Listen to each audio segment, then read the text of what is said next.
అందరికీ నమస్తే అండి. ఈరోజు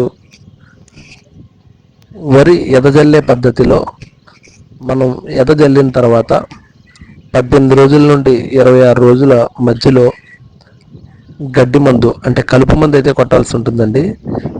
ఈ మందు పిచికారీ చేయడం వల్ల వరి పైరుకు ఏమాత్రం హాని జరగకుండా ఓన్లీ అందులో మొలిచిన గడ్డి జాతులు మాత్రమే చనిపోయే విధంగా మనకి మందులైతే ఉన్నాయండి.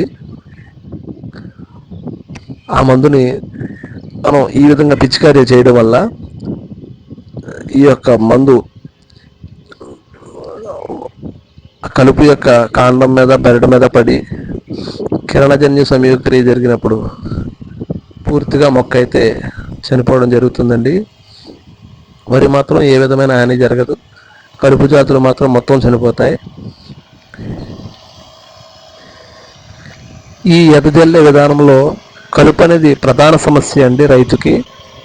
ఎందుకంటే మనం విత్తనాలు జల్లిన దగ్గర నుండి మొత్తం నీరంతా బయటకు తీసి 10 నుంచి 11 రోజుల పాటు వాటర్ లేకుండా చేసి బాగా ఆరగట్టడం అనేది జరుగుతుంది. ఈ క్రమంలో అందులో ఉన్నటువంటి గడ్డి జాతి విత్తనాలన్నీ కూడా మొలవడం జరుగుతుంది. మన వైర్ పైరు కన్నా ఎక్కువ శాతం ఈ గడ్డి అయితే మొలవడం జరుగుతుందండి. దాన్ని నివారించుకోవడం కోసం మనం ఈ విధమైన హెర్బిసైడ్ మందులు, గడ్డి జాతులు చనిపోవడానికి మందులు అయితే స్ప్రే చేసుకోవాల్సి ఉంటుంది. ఇదిగో చూస్తారు కదండి, ఈ స్ప్రేతో ఈ విధంగా మనం మందునైతే చేయనంత స్ప్రే చేయాల్సి ఉంటుంది.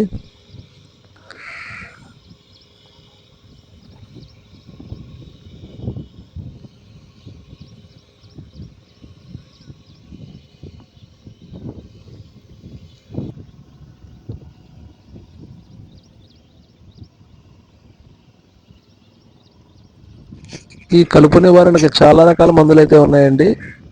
అయితే మనం స్ప్రే చేసే మందు అయితే మాత్రం చేనుకి ఏ విధమైన హాని జరగదు. మిగతా రకాల్లో ఏమవుతుందంటే చేను ఎర్రగా అయిపోవడం, లేదంటే కొట్టిన తర్వాత వారం 10 రోజుల పాటు కిందకి ఉండిపోవడం, కుతబడిపోయి ఎదుగుదల నశించడం గట్రా జరుగుతుంది. కానీ దీంట్లో ఏ విధమైన ఇబ్బంది ఉండదండి. చేను ఎరుపు కూడా ఎక్కదు. ఇదిగోండి, మనం ఈ స్ప్రే చేసే స్ప్రేయర్ వచ్చి ఛార్జింగ్ స్ప్రేయర్ అండి. మనం 4 hours ఛార్జింగ్ పెట్టుకున్నట్లయితే 3 ఎకరాల వరకు మనం స్ప్రే చేసుకోవచ్చు. దీని కెపాసిటీ వచ్చి 16 లీటర్లు అండి. 16 లీటర్లకు వచ్చి మనం 50 ml మందునైతే మనం వాటర్లో కలుపుకొని ఒక్కో స్ప్రేయర్కి 50 ml చెప్పిన 500 mlని 10 ట్యాంకులుగా విభజించుకొని మనం 1 ఎకరానికి అయితే స్ప్రే చేయాల్సి ఉంటుందండి. ఇదిగోండి, వాటర్లో వేసిన తర్వాత మందులాగా తెల్లని పాలలాగా తయారవుతుందండి. మనకు ఫస్ట్ చూడడానికి వాటర్ లాగా ఉంటుంది. వాటర్లో వేసిన తర్వాత ఈ విధంగా పాలలాగా తయారవుతుందండి. అయితే ఈ మందు స్మెల్ కూడా రాదండి. దీనివల్ల స్ప్రే చేసే వాళ్ళకి కూడా పెద్ద అనారోగ్య సమస్యలు అయితే ఉండవు. నోవలాక్ట్, కొరటావా నోవలాక్ట్ కంపెనీకి సంబంధించిన మందు అండి ఇది. హెర్బిసైడ్ అంటే వరి పైరుకి ఏమాత్రం హాని చేయకుండా కలుపు జాతులు నివారించేటటువంటి మందు అండి ఇది.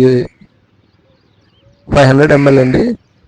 ఇది ఒక్కొక్క ఏరియాలో ఒక విధంగా డబ్బులు తీసుకోవడం అనేది జరుగుతుంది. ఒక చోట 1,900 తీసుకుంటున్నారు, ఇంకొక చోట 2,000 తీసుకుంటున్నారు. ఇది 100% కూడా ఖచ్చితంగా వర్క్ చేస్తుందండి.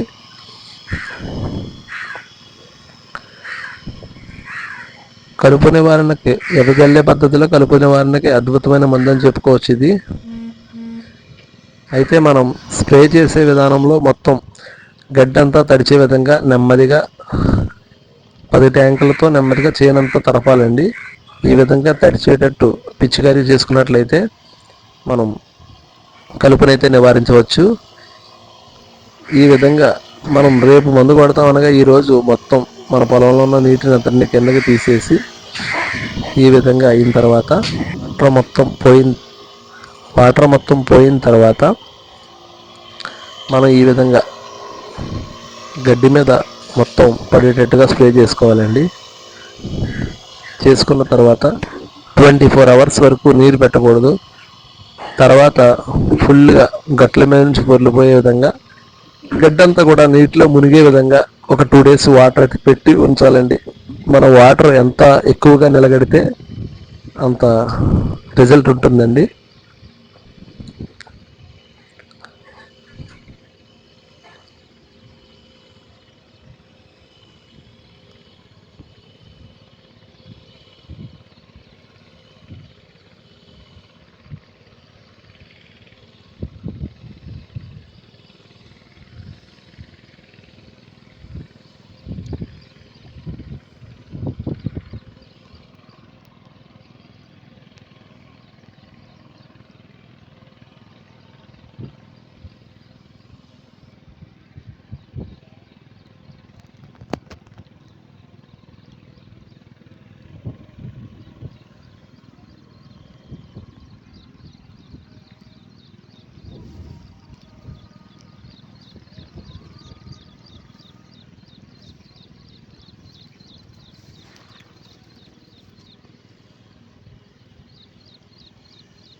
వరి చేలో మందు స్ప్రే చేస్తుంటే ఒక పక్షి అయితే ఇక్కడ గుడ్లు పెట్టిందండి.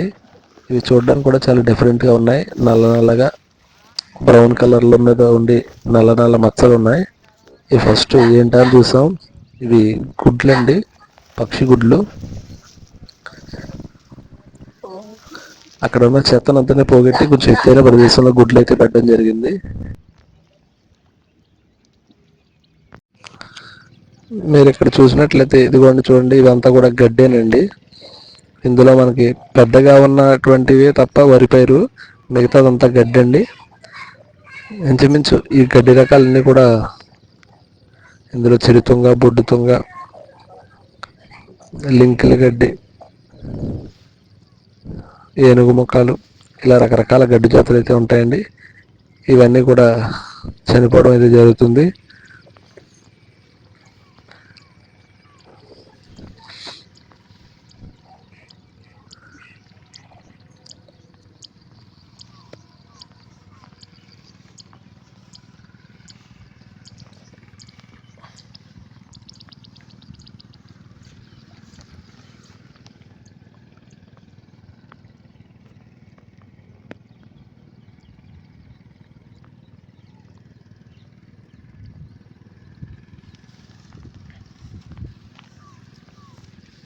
ఇదిగోండి ఇక్కడ పువ్వులు పూసి ఈ విధంగా ఉన్నదాన్ని బొడ్డు తుంగ అంటారండి.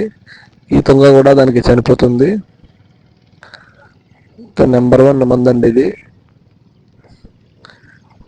ఎదజల్లే పద్ధతిలో ఖచ్చితంగా 18 రోజుల నుండి 26 రోజుల మధ్యలో ఖచ్చితంగా అయితే స్ప్రే చేసుకోవాల్సిన మందు. అద్భుతమైన రిజల్ట్ ఉంటుందండి. మేము మా పొలంలో స్ప్రే చేసాం.